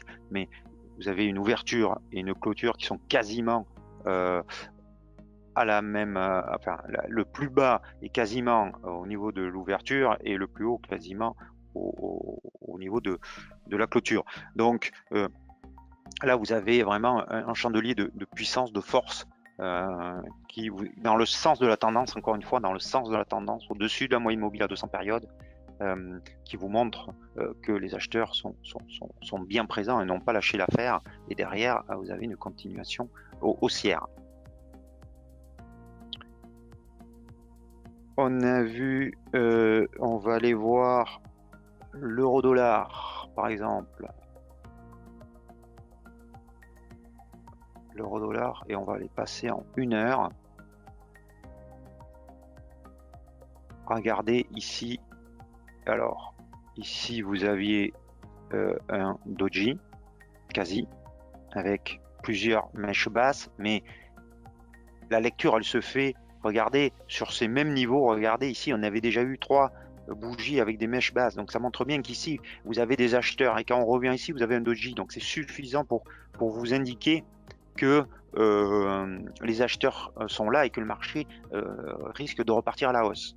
Et inversement, vous avez ici, alors le corps est plus important que la mèche, mais la mèche est quand même assez importante par rapport, la lecture elle se fait aussi par rapport aux autres chandeliers, vous voyez, que là il y a quand même pas mal de vendeurs. Donc peut-être pas que c'était suffisant pour passer vendeur, en tout cas sur cette bougie verte ici, mais suffisant pour sortir de vos positions, pour vous dire, attention, il y a pas mal quand même de vendeurs à partir de ce niveau-là, et le marché il a du mal à progresser. Et la bougie rouge ici, par contre, qui est pas un avalement, mais qui est suffisamment puissante pour vous mettre en garde par rapport aux tailles des autres bougies, vous voyez, pour vous mettre en garde et vous dire que le marché le lendemain risquait de baisser, ce qui est le cas.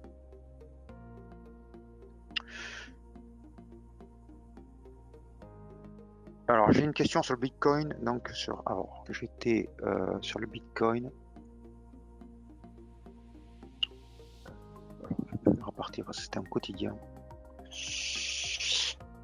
Ici. On me demande, quand on voit une figure comme ça, on peut descendre d'une unité pour anticiper, unité de temps pour anticiper, ou c'est trop dangereux?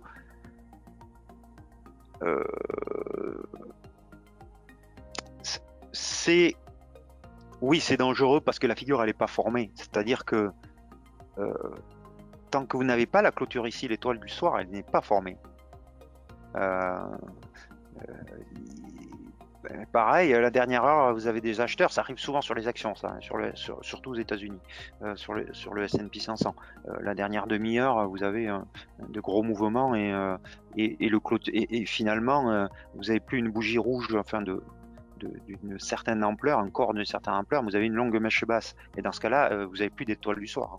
Donc l'indication, elle n'est plus du tout la même. Donc non, l'unité de temps supérieure doit être formée avant de vous plonger sur l'unité de temps inférieure et pas l'inverse.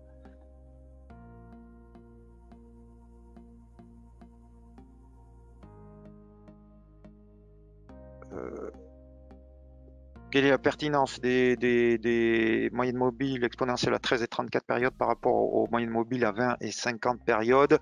Non, c'est des choix personnels. 13 et 34 sont des chiffres Fibonacci.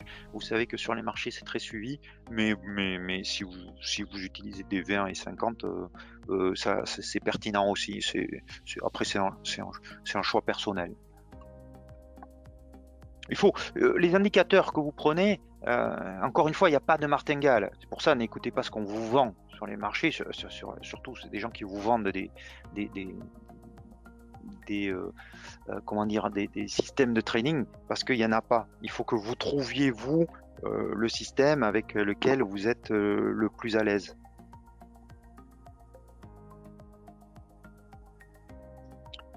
On va aller voir l'euro-dollar. J'ai pris beaucoup de devises, je suis désolé, c'est une déformation professionnelle, mais on ira voir, vous inquiétez pas. Les actions, voilà, tout à l'heure.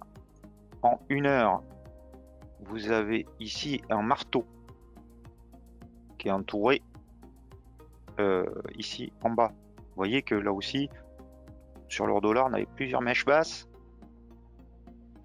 Hop, vous avez un marteau qui se forme ici. Et derrière, une confirmation haussière. Donc, quand vous avez une confirmation comme ça haussière, vous pouvez, alors peut-être que vous n'auriez pas pris la décision d'achat sur le marteau parce que c'était peut-être pas suffisant. Mais si vous avez acheté ici parce que vous avez quand même une bougie verte qui confirme le marteau, le stop loss il se place ici, dessous le marteau, et vous voyez qu'après derrière vous n'avez pas été stoppé. Voilà. Et encore une fois ici là. La mèche ici haute vous indiquait que c'était voilà, c'était le temps de prendre vos bénéfices. On peut aller voir le câble, le sterling yen, et après on ira voir. Non, on va aller voir aussi un indice quand même. Ici sur le pas le sterling yen, je dis le câble, c'est le livre contre dollar, le sterling dollar. Donc vous avez ici un doji qui est au contact de la moyenne mobile à 200 périodes, voilà, qui vous indique donc que ce mouvement haussier s'essouffle. Alors pour l'instant, il n'est pas très, bon, il est pertinent parce qu'on a quand même, ça fait quand même 1, 2, 3, 4, 5, 6, en tout cas, cette formation a été suffisante pour faire hésiter les opérateurs à aller plus haut. Alors là, on semble reprendre.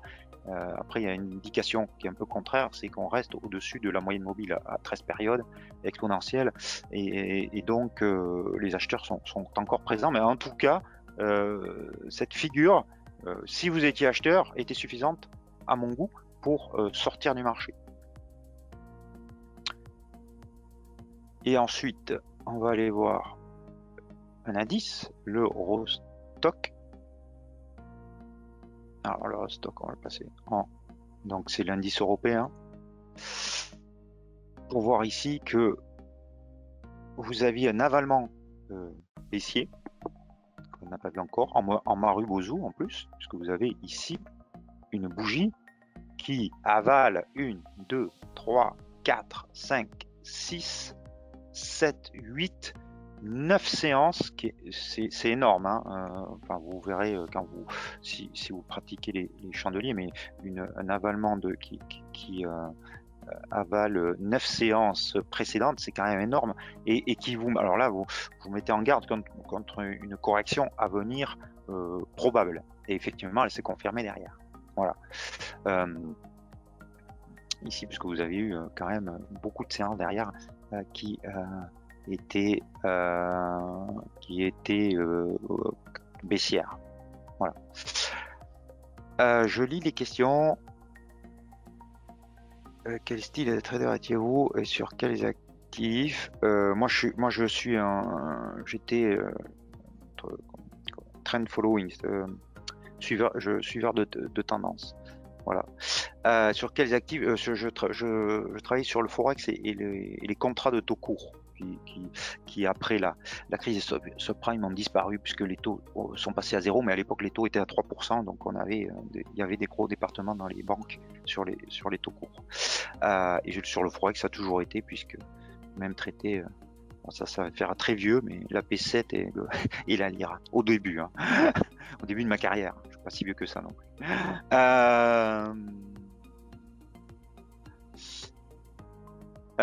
Où mettre son stop loss après un Marubozu? Eh bien, au-dessous du Marubozu. Quel est l'intérêt d'une moyenne mobile exponentielle par rapport à une moyenne mobile simple? La moyenne mobile exponentielle accorde plus d'importance aux dernières bougies. Après, donc elle va être plus réactive. Mais la moyenne mobile simple peut être aussi un très bon choix. Sur du trend, il faut pas nécessairement, alors sur du trend following, il faut pas nécessairement sortir des configurations baissières. Oui, mais à un moment donné, il faut quand même prendre vos profits, hein. Donc, si vous avez pris beaucoup de gains et que vous voyez une configuration qui va à l'inverse de votre position, vraisemblablement vous allez sortir parce que vous n'avez pas envie d'abandonner non plus tous les profits. Le tout est de savoir de déterminer un stop loss suiveur et de suivre vos règles, d'être discipliné. Sur le stock, on vend dans une tendance haussière sans respecter. Alors attention, non, là sur le stock, j'ai pas dit qu'il fallait vendre. J'ai dit que cette figure annonçait vraisemblablement une correction. Mais effectivement, personnellement, donc ceux qui avaient pris beaucoup de profit, par exemple ici, ou qui sont rentrés en position ici, ils auraient pris leurs bénéfices. Ça ne veut pas dire qu'ils seraient passés vendeurs. Ils auraient pris leurs bénéfices. C'est différent. Effectivement, vous êtes dans une tendance haussière, je suis d'accord avec vous, et donc vous positionnez la vente là, c'est prendre un risque important. Moi, j'aurais plutôt pris des bénéfices là sans me positionner à la vente, puisque encore une fois, la moyenne mobile à 200 périodes, non seulement les cours sont au-dessus, mais en plus elle est très ascendante. Donc effectivement, bonne remarque, hein. Je n'ai peut-être pas été assez clair, mais cette bougie-là ne veut pas dire qu'on serait passé vendeur. Elle vous aurait indiqué qu'il était peut-être sans doute temps de prendre des profits. Alors, après, on va aller voir maintenant les actifs que vous m'avez demandé. Donc, il y en avait 3. Solution 30. Alors, je ne sais pas si je l'ai. Oui, je l'ai. C'est en quotidien. Alors, je ne me rappelle plus si on pouvait me reposer, parce que j'ai noté que solution 30, mais je ne me rappelle plus la question sur solution 30. Quelle était, parce que là je vois pas de configuration. Alors à part si ici vous avez un magnifique, je vais mettre la flèche, bougie en avalement en baissier là, ce qui est énorme, hein, qui est juste énorme puisqu'elle englobe 1, 2, 3, 4, 5, 6, 7, 8, 9, 10, 11, 12, enfin plus de 10 séances. Donc là vous avez une grosse alerte quand même.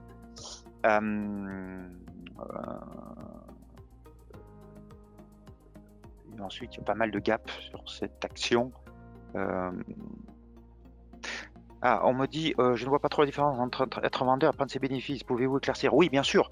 Vous savez que sur les marchés, vous pouvez être acheteur et puis vendre, ou être vendeur net. C'est-à-dire que vous n'avez pas besoin d'acheter pour vendre. Vous pouvez vendre et acheter par la suite.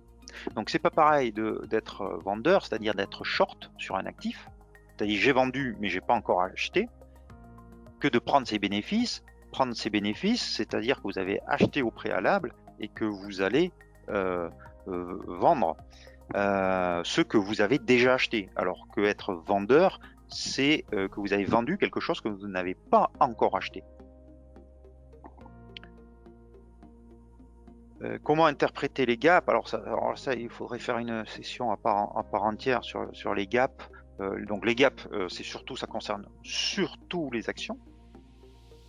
Parce que ce sont des actifs qui ont des heures d'ouverture et des heures de clôture officielles. Si vous êtes sur le Forex, c'est très rare d'avoir des gaps parce que, ou quand vous en avez, alors ils sont très importants, et même sur les matières premières, parce que ça cote quasiment 24 heures sur 24. C'est un peu moins vrai pour les matières premières, mais non, ça dépend des matières premières. Mais si vous êtes sur un actif comme le pétrole, par exemple, les heures de cotation sont très étendues. Oui, alors là, par contre, oui, je vois pas trop la question où aller sur la configuration en bougie sur solution 30, à part cet avalement baissier que je vois là. Sinon, c'est plus une série de gaps baissiers que ouais, non, là je vois pas de configuration intéressante sur cet actif. On me dit on peut avoir des gaps le week-end avec le Forex. Oui, ça peut arriver. Alors c'est arrivé surtout en mars 2020 avec la crise du Covid. Là on en a eu. Mais c'est quand même très rare. C'est quand même très rare. Mais oui, bien sûr, oui, ça peut arriver le week-end. Soldat blanc sur les 3 dernières séances. Alors non, parce qu'ils n'ont pas du tout la même taille. Voilà, sur solution 30. Pour combler le gap béant. Retournement de tendance pour... Oui, mais il a déjà eu lieu ici, le comblement de gap. Alors après, si on dépasse effectivement le vrai, hop, il serait là, effectivement. Mais pour l'instant, on n'a pas vraiment de configuration. En chandelier japonais, on a plus des creux arrondis, mais c'est une autre configuration, un autre sujet. Je vais aller voir, on m'a dit Technip.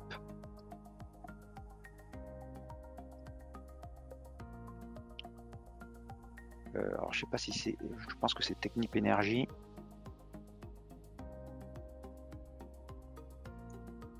Alors là pareil, on a un avalement baissier très important ici, en quotidien. Ah non, Technip FMC, pardon. Alors c'est pas celui-là, c'était l'autre. Une chance sur deux. Hop. Ici. Voilà. Hop. Et donc la question sur Technip FMC, c'était, excusez-moi, oui, ici vous avez quelque chose qui ressemble beaucoup à une étoile du soir, qui n'est pas parfaite par contre. Je ne sais pas si ça correspondait à une résistance avant, non, pas l'impression. Mais quand même, vous aviez un doji ici. Voilà, vous avez un doji ici quand même qui vous montrait que les acheteurs n'avaient pas pu poursuivre cette remontée. Et derrière, vous avez une quasi étoile du soir, puisque la mèche haute ici est quand même un peu plus haute, donc c'est pas parfait, mais quand même. Et donc ces deux indications, vous mettez en alerte contre une reprise de baissière, hein, parce qu'on est dans une tendance moyenne terme baissière sur Technip. Voilà. Avalement pour la dernière, ah oui c'est vrai, proche du support. Alors là je vois pas d'avalement pour le haussier en tout cas, parce que si vous me dites que c'est proche d'un support, il faut que ça soit un avalement haussier. Et le support il est ici, hein, puisqu'on l'a touché une fois, deux fois. Pour qu'il y ait un support, une résistance, il faut qu'il y ait 2 points de contact. Alors ici on peut presque considérer ici aussi que comme c'est des mèches basses quand même sur quasiment la même zone de prix, on a un support ici, mais le support il est ici. Hein. Ici on n'a pas de support parce que déjà on n'a pas d'avalement haussier parce que l'ouverture se fait au-dessus de la clôture, mais en plus on n'a pas de support parce qu'on n'a qu'un point de contact.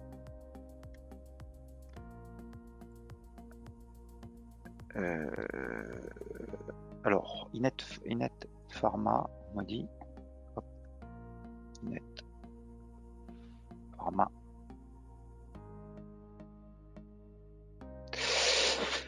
Le 1er juillet. Alors, on m'a dit avalement haussier. Alors non, c'est pas un avalement haussier. Alors je suis d'accord avec vous que la bougie est extrêmement importante et qu'elle est spectaculaire. Mais c'est pas un avalement haussier. Pourquoi? Parce que vous avez ici, l'ouverture ne se fait pas en dessous du plus bas de la séance. Et en plus, vous n'êtes pas sur un support. Donc pour moi, il n'y a pas de... C'est pas un avalement haussier. Alors, par contre, et vous êtes dans une tendance qui est baissière en plus et pas au contact d'un support. Donc c'était un piège et effectivement il a bien fonctionné parce que derrière on est bien reparti à la baisse sur cette action. Je suis en train de regarder si je peux vous donner d'autres exemples. Par exemple, vous voyez ici quand même vous avez cette bougie avec cette très longue mèche haute sous une moyenne mobile à 200 périodes descendante qui quand même vous mettez en garde que en tout cas que ce rebond là avait vécu, hein. Voilà, et derrière effectivement c'est un peu la cata. On me demande, avez-vous une méthode pour apprendre à visualiser les figures principales? Non, il faut juste vous entraîner, regarder les graphiques, les lire à tête reposée, regarder, et vous verrez que c'est pas super compliqué en fait, hein. C'est pas très compliqué,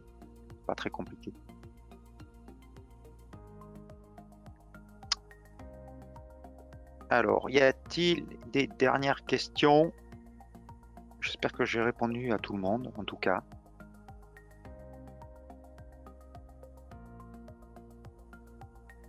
Alors, on me redemande la différence entre les moyennes mobiles exponentielles, et je pense que c'est ça, et les moyennes mobiles simples.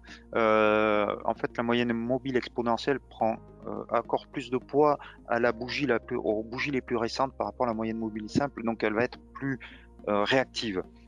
Et donc elle va être moins retardée par rapport à la moyenne mobile simple. Maintenant, c'est une question de choix.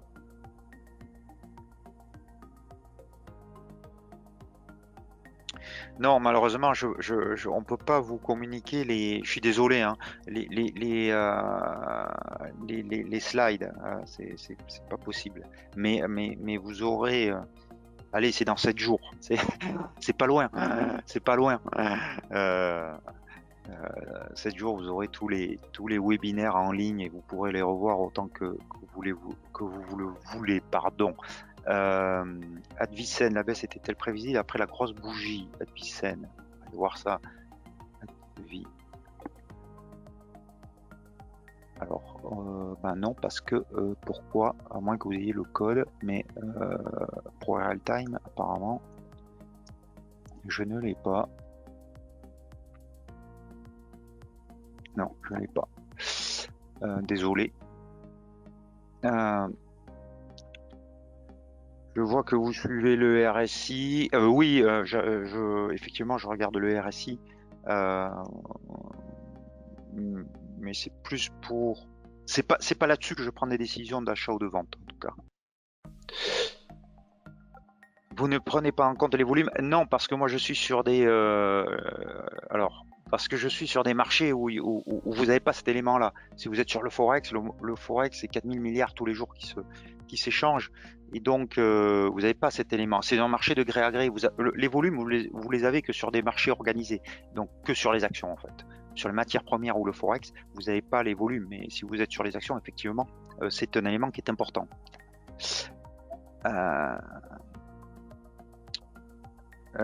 Merci pour les explications, merci, je vous en prie, je vous remercie.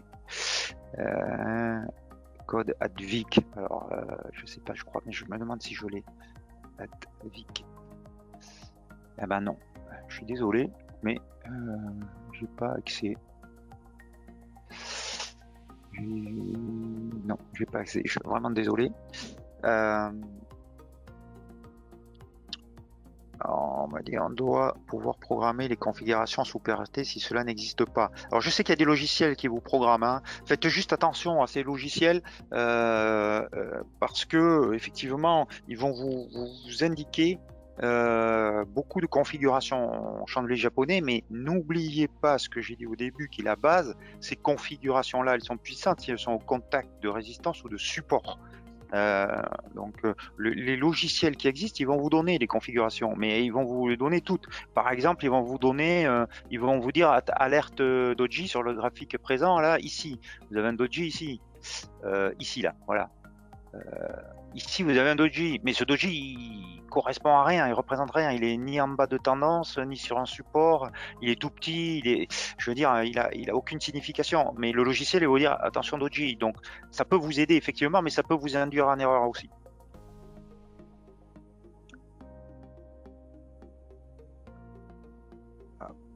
Alors, effectivement, sur les indices, vous avez effectivement aussi les volumes. Voilà. Mais oui, mais comme je regarde les contrats à terme, c'est plus compliqué. Mais oui, effectivement, tout à fait. Sur quoi se faire la main? Indice, action, matière première. Commencez par des actifs qui ne sont pas trop volatiles. Et qui sont les matières premières, ça peut être très bien parce que c'est en tendance, mais attention, ça va très vite. Si vous allez sur le pétrole, surtout actuellement, ça va très très vite. Sur les indices, par exemple, vous prenez le S&P 500, le CAC. N'allez pas sur des pays plus risqués. Le CAC, c'est très bien. Le DAX, c'est bien.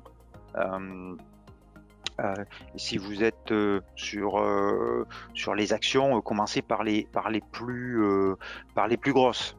Voilà, parce que vous aurez des variations qui sont moins importantes. Pour vous faire la main, c'est très bien. Et puis ensuite, vous irez sur des actifs plus risqués, parce que là, il faut être beaucoup plus réactif. Et quand on débute, c'est pas facile, hein. Voilà, le métier du trader professionnel, c'est ça, hein, c'est d'être extrêmement réactif. Bah écoutez, je crois qu'on a fait le tour. Je vous remercie pour vos questions, parce que c'est super pour moi aussi. C'est plus interactif et c'est plus agréable. N'hésitez pas à me contacter. Je suis en vacances les 15 prochains jours, mais n'hésitez pas à me contacter via mon compte Twitter, où je vais vous donner aussi mon mail qui est cédric.damestoa@ig.com. Je vous le mets. Je sais pas si voilà. Donc soit sur mon compte Twitter @cdamestoa, soit cédric.damestoa avec un y @ig.com. Donc sur les chandeliers japonais, encore une fois, la Bible, c'est celle de Steve Nisson, chandelier et autres indicateurs d'Extrême-Orient. Il est en français. Ça peut être une bonne lecture pour votre mois d'août si vous en cherchez. Je vous remercie. À très bientôt. Bon trade. Bon été.